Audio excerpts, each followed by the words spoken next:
If I were to walk into a chroma, there's no way in hell that I can tell which TV is better than the other. Correct. They all look the screen. They're all large pieces of black glass. Yeah. They're all playing there, which I realized later is some kind of promo video which has been tailored to show the TV off in its In the best light. Yeah. Yeah. There's no way I can make that out. No. I need somebody to guide me. Provided I have somebody to do that for me, great. Provided, I mean, in the absence of that person or that advice, you'll go with what you think is the best, and you'll go with, like, let's say, I'll be brand centric, saying that I trust this brand. It's one way to filter, yeah, for sure. Yeah, I will trust this brand. Yeah. And then I will say, okay, my budget is this, so therefore this size. My needs are this, so therefore these features are a must. I'm not going to probably look for 3D televisions or whatever, because I'm not interested in that. I want a basic functional screen. So that's how I'll filter it out. I will do that on my own. Now, depending on how crucial the decision is. Now, if I take the same thing and apply it to investments and financial instruments are hugely complicated. I do not have the understanding of that. Yeah. In that, I will not even bother to filter through at a basic level. I will go to an expert, ask the expert to help me out, who will then break it down to what suits me and my needs and what my situation is in life. And on the basis of that, provide me options and choose from that. Correct. Now, there's a very, very key idea that he's touched upon. How do you find this expert? And what are the attributes that lead you to this expert? And I would assume that the first thing that it implies is trust. Absolutely. If you can't trust this advisor, then you can't go with him or her. It's that clear. So the question always first is, when you're asking for advice, when you're looking at information that you think is guidance to you, which is guidance to me is a passive process. It's being shown to you on a screen, and seeking guidance is an active process where there's a back and forth, back and forth, back and forth. Who are you asking?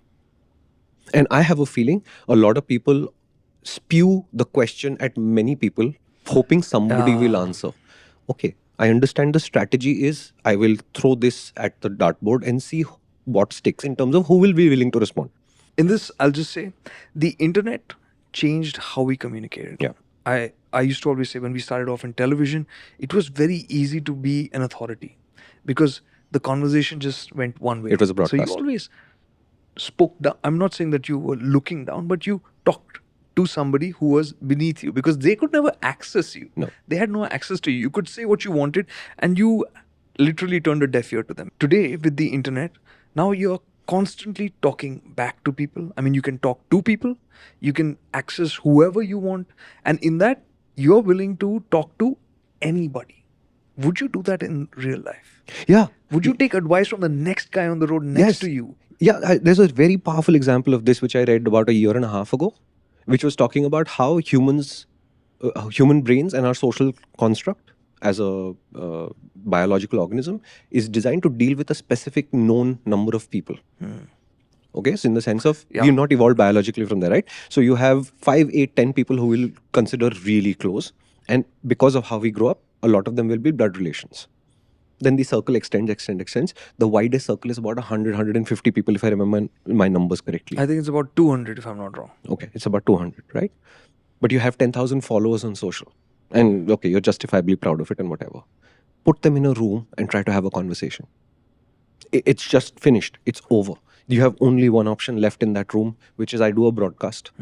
Everybody listens to my broadcast. And then 10 of them have questions back. And if 15 of them have questions back, you're in trouble because you may not have the time or the bandwidth or latitude to be able to answer all 15. It looks like a social conversation. It's effectively going back to television with a little bit more latitude.